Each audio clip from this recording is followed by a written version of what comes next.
And at the end of the day, I think everyone needs to sort of understand that vouchers, yeah, you can use them and you can offer them to consumers, but every sale ultimately has to be a profitable sale, and when you are offering vouchers, you have to be careful when you are offering them. And the Webgains voucher tool, I think everyone has it in place, or in the process of having it in place, is a great way of making sure that that's the case. So what point would merchants draw the line? Let's say everyone's running voucher codes, everyone's doing a generic 5% off code. Are you then going to go to 6 or 7, or are you happy to stay with the level playing field? It's an interesting one. I personally wouldn't go any further in terms of where we are, definitely, because it's just going to get kind of cannibalistic, or whatever the phrase is. You're just going to eat yourself in terms of giving away money. So, and even then, we're on the lower end of commission at the moment. So I don't feel comfortable with giving more. I see it as something you might use as a sale. Give extra voucher codes on a short-term basis. So short-term low, promotional high, perhaps. But I don't see it as something where you can keep going higher and giving away. Well, we're kind of lucky, I would agree with yourself, but we're kind of lucky because a lot of our products are unique to us. The key stuff that we sell is unique to us, if you see what I mean. We've got our own designs and that sort of kind of thing. So it's necessarily feel pressured that you need discount to make you want to buy necessarily. You have to keep upping and upping. End of the day, buying a Harrod product, if you see what I mean, and the quality of those products is enough to sort of hopefully make you want to buy that and to keep upping the ante all the time. And we've got to watch out for margins as well, of course. At the end of the day, raw material prices are increasing. We have to be aware of that. If you see, that's getting squeeze margin there, customers want something there. So it's like, so you've got to draw a line somewhere in there today, and let the faith in your products sometimes lead the way as well. Like I said, because we're not doing branded products in all cases, then obviously we don't have the same pressure all the time. We want to have a product or you don't kind of thing, so they have to keep throwing discount at it to sell it. So. And do you feel that perhaps voucher codes cheapen your brand as well? We work extensively with John Lewis, who flatly refused to do any voucher code activity whatsoever, and not for a profit reason, but literally because they feel it cheapens their brand, and they still do incredibly well. Despite that, they're incredibly successful. Is that a factor to you? The fact that all these voucher codes are this % off and that, is cheapening the brand of your company. It probably doesn't help, but yeah, to be blunt, it helps.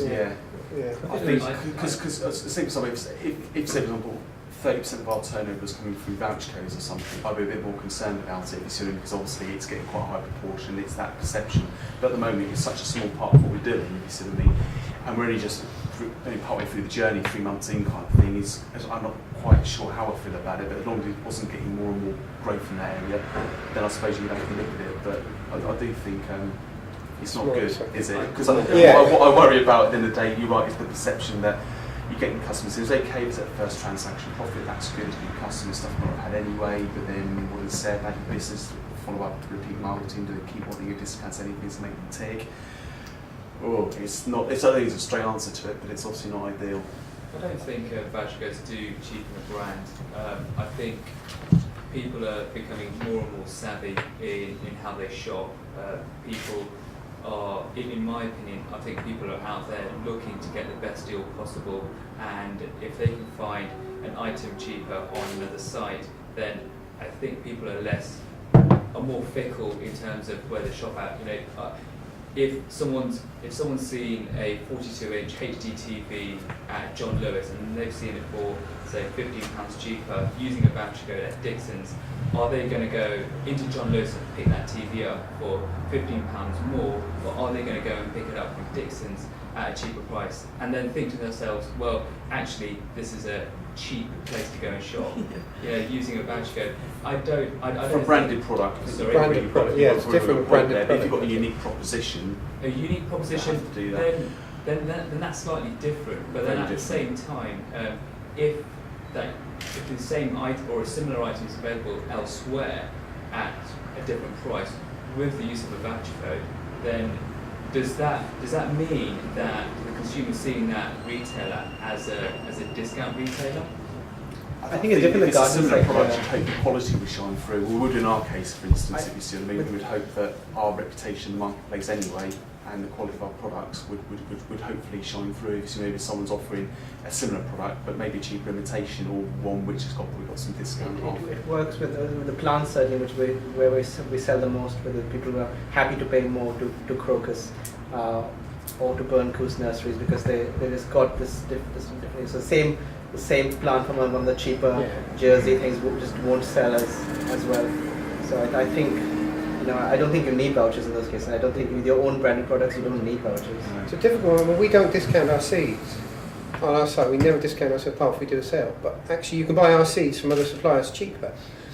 So I don't know what we should do in that situation. We said there are seeds, they have an RRP, and they go at that price. But yet you can buy them somewhere else cheaper. But I can't see how we could discount it. It doesn't make sense to me. I think still a lot of it is brand perception though. I mean, just moving back to John Lewis again, without going on about it too much, but certainly I know, I've had quite lengthy discussions with them, and I can see it myself, through the figures and things. The fact that, a lot of consumers know, a quality brand, and rather than, let's say, the same TV, is maybe £100 more expensive at John Lewis than it is at, Crazy Dave's bargain TVs. No matter, what that price difference is, as long as it's not insane, they will always go with John Lewis. Because they're a comfort blanket type of brand, aren't they? Exactly. If there's a problem with it, then they're going to get great customer service. Their delivery will be on time. There's real value to that brand. To that brand, yeah. What you get in addition to, in terms of the backup, definitely, but the service you really get. And I know certain merchants, I don't think any in the garden sector, but I know some of our merchants, they're churning out so many voucher codes. I mean, literally, one merchant might have 20, 25 different codes, and it does look like Crazy Pete's bargain basement. And I think it's definitely doing more harm than good. I think using voucher codes in the right way is probably the key thing here. I mean, yes, you can use voucher codes to discount products, and that's ultimately what voucher codes do. But I think you can use voucher codes to raise your average order value as well. And I think that's something that most merchants should look at, as well as looking at whether or not a voucher code is going to be profitable per sale. Look at increasing your order value. So if your average order value is £55, maybe have a voucher code which kicks in at £60, £65. So you're effectively increasing your average order value by a certain amount. And if a voucher code affiliate, like say my voucher code, sends traffic through off the back of a voucher code, and the consumer spends less than the minimum amount, then they don't get the discount. So it still means that you still acquire the customer, but they've just not received the discount. I think it's about being a bit more creative as well. You don't just have to do the bog standard 5%, 10%, and if you're saying you're saturating it, then don't do it. Do something a bit different, like think outside the box, maybe offer something for free when you spend like a certain amount. I don't know, because I work for my voucher codes, but I completely disagree that it cheapens your brand, because we work with some really, really high-end brands like Liberty, House of Fraser, I suppose not massively higher end, but we've got Savile Row, and they're putting that maximum spend on there. They know their budget. They are coming up with different ideas. So I think it's just about being a bit more creative and coming to us with suggestions as well of what we can do. And if you know that your brand is a quality brand, then just discount the things that you can discount on. We're not asking you for the world. Just discount what you think you should be. And I think that would never cheapen your brand. It's been discounts have been going on for years. People have been bartering. We're doing loyalty cards everywhere you look, and I think that everywhere you go, everyone is looking for a discount these days, especially with printable vouchers, and now on the mobile as well. It's becoming a huge thing. So I think that it would be quite detrimental to stop doing codes altogether just because you think it cheapens your brand, because you'll be missing out on a huge market there. Yeah, I think at the moment as well, the media is very obsessed with trying to find the best deal. I mean, definitely. On Daybreak, we've got Martin Lewis, money saving expert.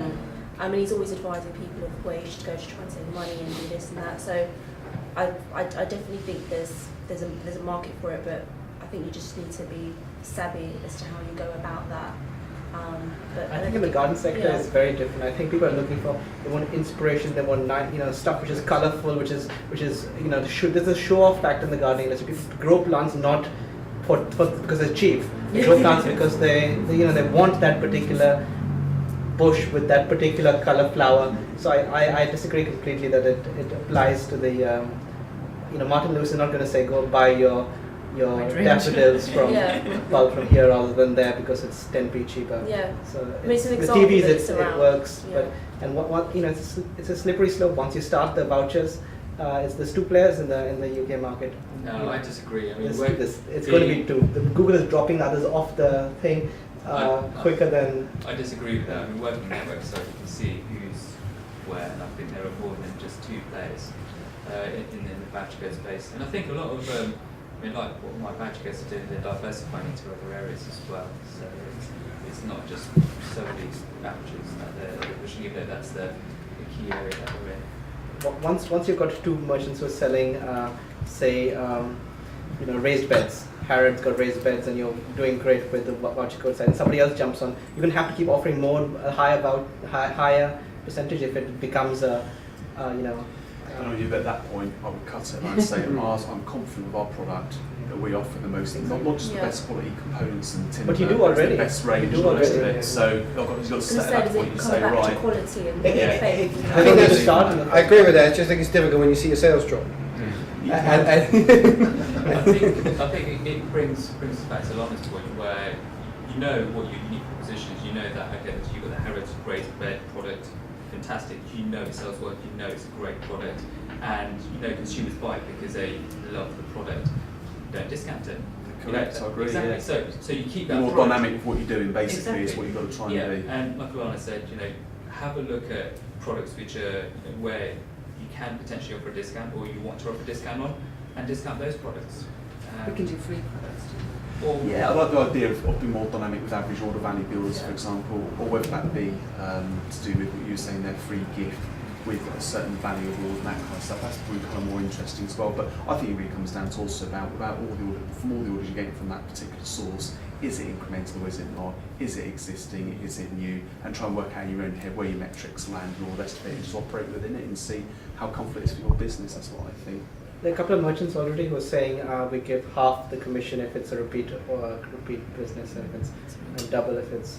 That's interesting, by the way. Yeah. Because it's so make you feel a bit better about it. Because I know there's the whole thing. Well, would you got the order anyway? Had it not been on there, you're never going to know that, You are can you? definitely do that, and codes or offers for new customers only. If that's what you want to achieve this year, then that's something that we can That would do. be really interesting, to be fair, because that's that little bit in the back there that says, Exactly. oh, bloody hell, do we And then want- you can track how many new Yeah. customers you're getting. We have one merchant who dropped their commission rate and said half commission for repeat business. But we still continue to sell them 95% of our traffic is thing, but it's like we're upset with them because they haven't now rewarded us for the extra thing. So don't. I think what would work better was, all right, if it's a repeat business, repeat customer, we're dropping the commission rate. But if it's a new customer, actually we're going to push it up. That would work really well for us.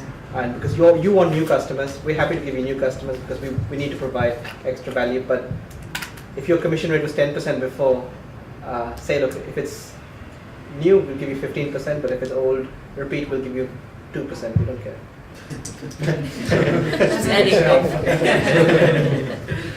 Because that works for your business, and we understand that if it's not working for your business at the end of the day, then you won't do stuff with us.